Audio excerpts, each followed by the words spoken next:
As AI becomes more integrated into business, intentional development is essential to ensuring this technology supports ethical and human-centered outcomes. Joining us today is Gry Stene from Raise It Right. Good to have you with us. Why must AI be raised with intention rather than rushed blindly, which I've seen a few companies do? Thank you, Mike. Lovely to be here today. Would you throw your car keys to a teenager without teaching them how to drive? No. Because that is what a lot of businesses are doing with AI. They're just going in there full throttle, not even thinking about it, and that could have sometimes disastrous results. Results, yeah. But you need to actually train AI, and this is kind of one of the things that I do with Raise It Right. It's about understanding that if we don't inject our values and our intentions and our strategies into the AI, it'll do whatever it likes. But we also need to train it for the future. So that's kind of my little tip for people to make sure that you put your values into it. I think it's a really good point that you make there, and I'm surprised by how many people who are tech-minded and sort of maybe a bit more hardline are actually now realizing that that human element is really important. What are the risks of relying too much on AI without that human judgment? We do know it hallucinates, for instance. Yeah, hallucinations are a really interesting perspective, but we've also seen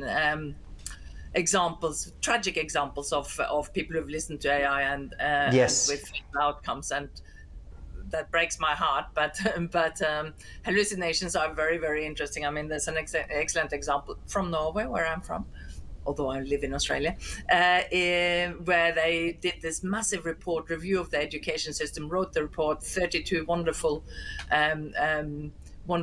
references, except only 7 of them were real. Because AI is trained to please you, so it will always try to come up with something that is reasonable. If you can't find it, it'll make it up. They are doing things to improve that, but just you need to be on the watch out, make sure you check everything. Yeah, I think that's a very good point. How can leaders, though, build digital confidence and clarity within their teams based on what we've been talking about so far?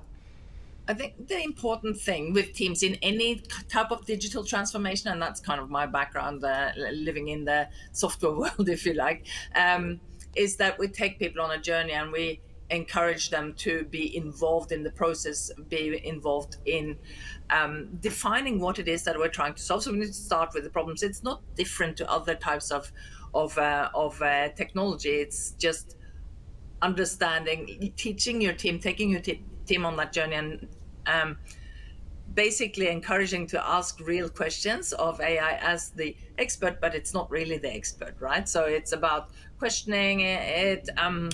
Although you may find there is a time drain on that. Sometimes AI, we often think of AI as just ChatGPT, but there's a lot more AI than ChatGPT. So, but that's what people know, and that's kind of the reference points we often use with that. But it's really about helping people feel empowered and engaged and involved from the beginning, and teaching them what the bigger perspective is, so that you can sort of, I guess, a lot of people think that ChatGPT, for example, is the bee's knees, but they still have anxiety around some of the other things. What is it really? Where is it going to take us? Yes, what's behind the curtain? Yeah, exactly. Gry, what role does inclusive innovation play in shaping AI for everyone, be it a team, be it home, be it in the workplace, etc.? So inclusivity is a huge focus area for me, because I think that we need to bring in diverse voices in any innovation. So not just for AI, but in any innovation that we do, whether that is technology or when we invent things. So if we don't have the diverse voices, if we don't bring them into the conversation with AI or in the workplace or in life in general, we miss out on innovation, because it's only when we put our ideas together that we actually come up with the really disruptive and positive innovations that we should be building for the future. Yeah. Gry, I'm curious, if people want to continue this conversation with you, or perhaps learn a bit more about raising it right, so to speak, where's the best place to go to engage? the best place is to check out my website. It's my name, grystene.rocks or .com.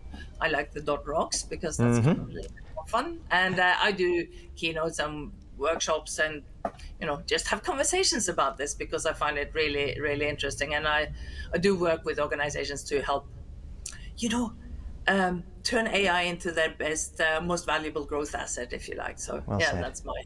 Gry, thank you so much for joining us on the program, walking us through a little bit about it. It's a big topic, so I appreciate the amount we've managed to get through, but hopefully we get to speak again down the line.